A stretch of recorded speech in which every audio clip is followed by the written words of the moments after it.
tienes que saber. Saludos. Hoy nos metemos de lleno en un periodo histórico larguísimo y súper transformador. 1000 años más o menos, ¿no? Entre el 500 y el 1500 de nuestra era. Exacto. A veces lo llaman postclásico. Eso. Y bueno, fue una época de cambios gigantes. Tenemos fuentes que nos hablan de Asia, África, Europa, las Américas, de todo un poco. La idea es como sacar juntos lo más clave, lo más importante. Y bueno, también esos datos curiosos que siempre aparecen, ¿no? De esta era que fue crucial. Precisamente. Es un tiempo fascinante, la verdad. Porque se ven tendencias globales muy marcadas. Por un lado, civilizaciones que se expanden, que llegan a nuevas áreas. Y por otro, religiones, digamos universales como el budismo, el cristianismo, el islam, que crecen muchísimo. Claro. Y algo fundamental, un aumento pero notable del comercio y la comunicación. Sobre todo en ese gran bloque que es Afroeurasia. Y un dato que a mí me impactó bastante de las fuentes. La población mundial. Prácticamente se duplicó en este milenio. Pasó de unos 210 millones a cerca de 460 millones. Es muchísimo. Sí, es un salto enorme. Y eso, ojo, a pesar de eventos terribles, ¿no? Como la peste de Justiniano y más tarde la peste negra. ¿Cómo se entiende eso junto con el aumento del comercio? Bueno, es que ahí está la conexión. Una conexión directa y a veces trágica, la verdad. Esas redes comerciales, la más famosa quizás la Ruta de la Seda, no eran solo para mover lujos, ¿sabes? Seda, especias. Claro, lo típico que uno piensa. Exacto. Pero también movían ideas, movían tecnología. A ver, pensemos en la pólvora china, por ejemplo. O algo que cambió todo, las técnicas para hacer papel. El papel, fundamental. Claro, cuando eso llega al mundo islámico y luego a Europa, revoluciona cómo se comparte el conocimiento. Pero, inevitablemente, por esas mismas rutas viajaban también las enfermedades. La peste negra usó esas autopistas comerciales. Entiendo. O sea, conectaban, sí, pero también exponían a nuevos peligros. Mencionaste la tecnología. Y antes el comercio. Y el Imperio Mongol. Siempre surge cuando se habla de esta época. Absolutamente. Fue un imperio, bueno, relativamente breve si miras la historia larga, ¿no? Siglo XIII principalmente. Pero crearon una zona de paz, la famosa Pax Mongólica, en una extensión de Asia gigantesca. Y eso facilitó el comercio, supongo. Muchísimo. Intensificó el comercio por tierra entre Oriente y Occidente como nunca antes se había visto. Un intercambio directo de gente, de saber, de técnicas. Y sí, hay que decirlo, también aceleró que la peste negra llegara a Europa. Es la doble cara de esa conexión. Distintos en otros lugares. Totalmente distintos. Es clave entender eso. Miras a Europa Occidental, por ejemplo. Cae Roma y lo que emerge es el feudalismo. Un sistema más fragmentado. Mucho más, descentralizado, basado en lealtades personales, control de la tierra, muy diferente a lo que veías en China, por ejemplo. ¿Qué pasaba en China? China seguía con sus ciclos de dinastías imperiales, ¿no? Con una burocracia súper compleja, muy sofisticada, basada en el confucianismo, para administrar un territorio inmenso.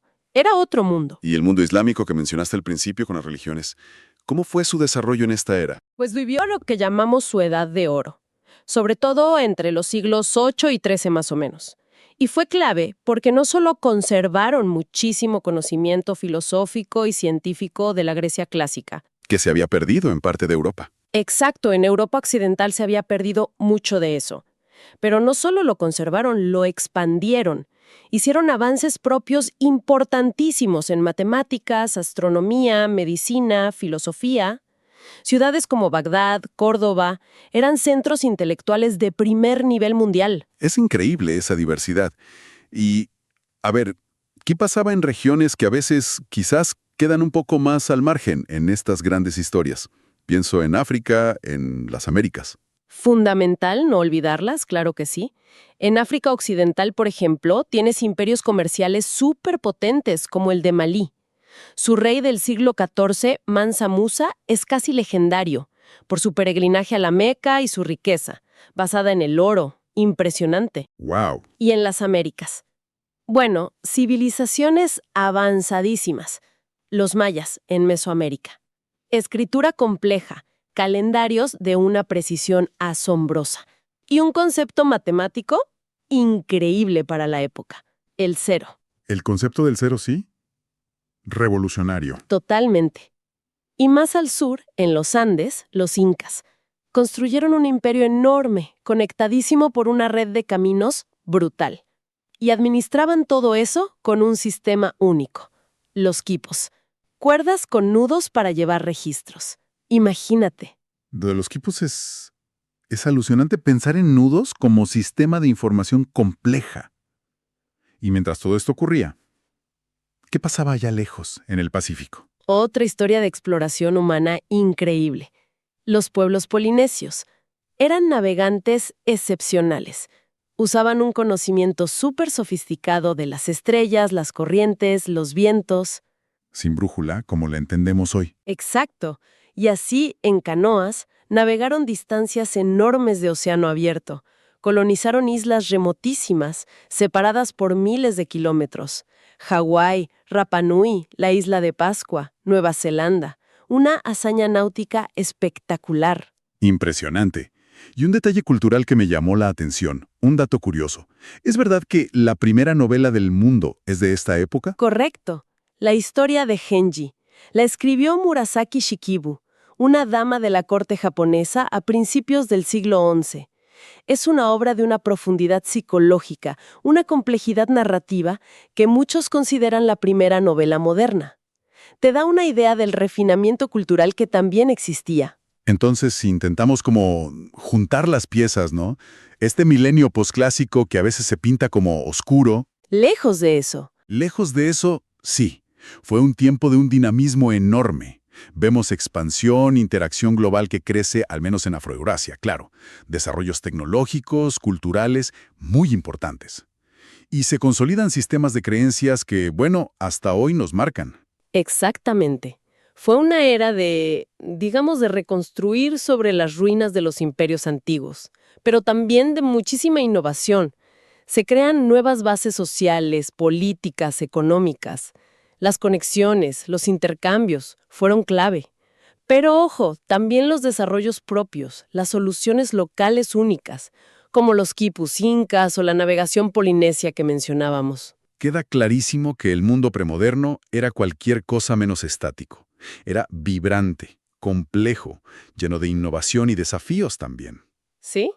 Nos deja pensando en cómo esas conexiones, y a veces las desconexiones, fueron dando forma a lo que vino después. Y justo eso nos lleva a una última reflexión, quizás para darle una vuelta. Hacia el final de este periodo largo, vemos que algunas de esas grandes conexiones por tierra, como la Ruta de la Seda, empiezan a debilitarse un poco.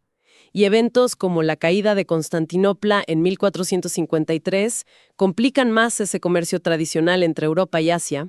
El acceso se cierra, digamos. Se dificulta mucho. Entonces, la pregunta es, ¿hasta qué punto esa fragmentación de las rutas terrestres fue lo que empujó, o uno de los factores que empujó, a las potencias europeas a buscar sí o sí nuevas rutas por mar, iniciando así lo que llamamos la era de los descubrimientos? Es algo interesante para seguir pensando, ¿no? Todo lo que tienes que saber.